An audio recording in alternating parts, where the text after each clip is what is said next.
మోంతా తుఫాను ప్రభావంతో ఏపీ వ్యాప్తంగా కూడా తీర ప్రాంత జిల్లాల్లో వర్షాలు విస్తారంగా కురుస్తున్నాయి. దీంతో ఆయా జిల్లాల్లో అధికారులు అప్రమత్తమయ్యారు. లోతట్టు ప్రాంతాల ప్రజలను కూడా పునరావాస శిబిరాలకు తరలించి పరిస్థితిని పర్యవేక్షిస్తున్నారు. కోనసీమ జిల్లాల్లో భారీ వర్షం కారణంగా పలు చోట్ల విద్యుత్ సరఫరాలో అంతరాయం ఏర్పడింది. పలు మండలాల్లో కూడా ఈదురు గాలులు వీస్తున్నాయి. సాయంత్రం నుంచి గాలుల తీవ్రత మరింత పెరిగే అవకాశం ఉందని వాతావరణ శాఖ అధికారులు హెచ్చరించారు. ఈ నేపథ్యంలో ప్రజలంతా అప్రమత్తంగా ఉండాలని సూచించారు. ప్రజలు అవసరమైతే తప్ప బయటకు రావద్దన్నారు.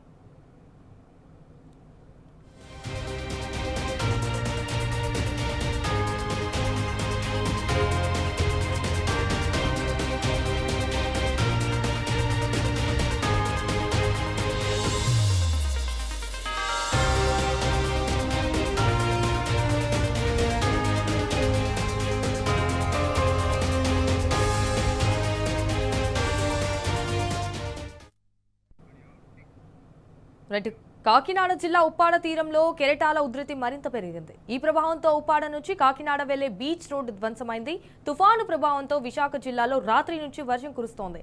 పలు చోట్ల చెట్లు నేలకూలాయి. తుఫాను కారణంగా విశాఖకు వచ్చే 16 రైళ్లు ధ్వంసమయ్యాయి. అయితే ఇండిగో, ఎయిర్ ఇండియా విమాన సర్వీసులు కూడా నిలిచిపోయాయి. తుఫాను సహాయక చర్యల కోసం తూర్పు నౌకాదళం సన్నద్ధమైంది. అండ్ మరోవైపు నిజాంపట్నం హార్బర్తో పాటు కృష్ణపట్నం పోర్టులో 5వ నంబర్ ప్రమాద హెచ్చరిక జారీ చేశారు. మత్స్యకారులు సముద్రంలో వేటకు వెళ్లొద్దని కూడా అధికారులు హెచ్చరించారు. ఇటు విద్యా సంస్థలకు సెలవులు ప్రకటించారు.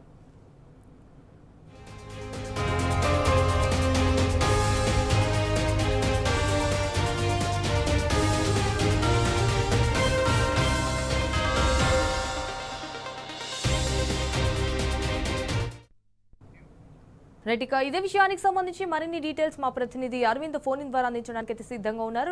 అరవింద్, చెప్పండి, ఇటు ఏ జిల్లాలకు ప్రస్తుతానికైతే ఎల్లో అలర్ట్ జారీ చేశారు, దీనికి సంబంధించిన అప్డేట్స్ ఏంటి? ఏదైతే చూసుకుంటే బంగాళాఖాతంలో ఏర్పడిన అల్పపీడన తుఫానుగా మారడం కూడా జరుగుతుంది. ప్రధానంగా చూసుకుంటే అది తీవ్రంగా సాయంత్రానికి బలపడే అవకాశాలు ఉన్నాయి. ఇప్పటికే దాని కారణంగా పలు జిల్లాలో మాత్రం భారీ నుండి అతి భారీ వర్షాల సూచనలు కూడా వాతావరణ అధికారులు హెచ్చరికలు కూడా జారీ చేశారు. ప్రధానంగా చూసుకుంటే కొన్ని అంటే ఆంధ్రప్రదేశ్ తీర ప్రాంతం, మరి అటు తెలంగాణ తీర ప్రాంతం మాత్రం కూడా ఇప్పటికే భారీగా ఎఫెక్ట్ అయిందని కూడా వాతావరణ అధికారులు ఇప్పటికే తెలియజేశారు. ప్రధానంగా చూసుకుంటే తెలంగాణలో ఉత్తర తెలంగాణ, ఈశాన్య తెలంగాణ జిల్లాలకు మాత్రం ఇప్పటికే హెచ్చరికలు కూడా జారీ చేశారు. దానికి తోడుగా ఆంధ్రప్రదేశ్ లో మాత్రం ఇప్పటికే కొన్ని ప్రాంతాలకు ఫ్లాష్ ఫ్లూడ్స్ హెచ్చరిక కూడా జారీ చేశారు. దాని కారణంగా కూడా ఇప్పటికే పలు జిల్లాలో మాత్రం భారీ వర్షం కూడా కురుస్తుందని కూడా తెలియజేయచ్చు. ఉదయం సమయం నుండి కూడా భారీ వర్షం కూడా పడుతుంది. అటు తెలంగాణలో మాత్రం కొన్ని ప్రాంతాల్లో ఇప్పటికే ఎల్లో అలర్ట్ జారీ చేశారు. మరికొన్ని ప్రాంతాలకు మాత్రం ఆరెంజ్ అలర్ట్ కూడా జారీ చేసిన వాతావరణ అధికారులు ఇప్పటికే తెలియజేశారు. ప్రధానంగా చూసుకుంటే ఈశాన్య తెలంగాణకు ఎక్కువ వాతావరణం ఎఫెక్ట్ అయ్యే అవకాశాలు ఉన్నాయని కూడా ప్రధానంగా తెలియజేశారు.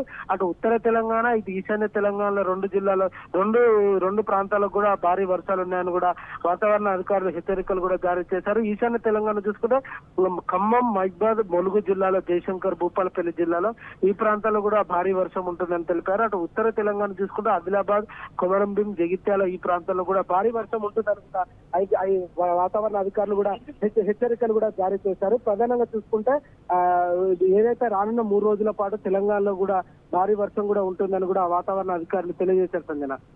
All right Aravind, thank you for the updates.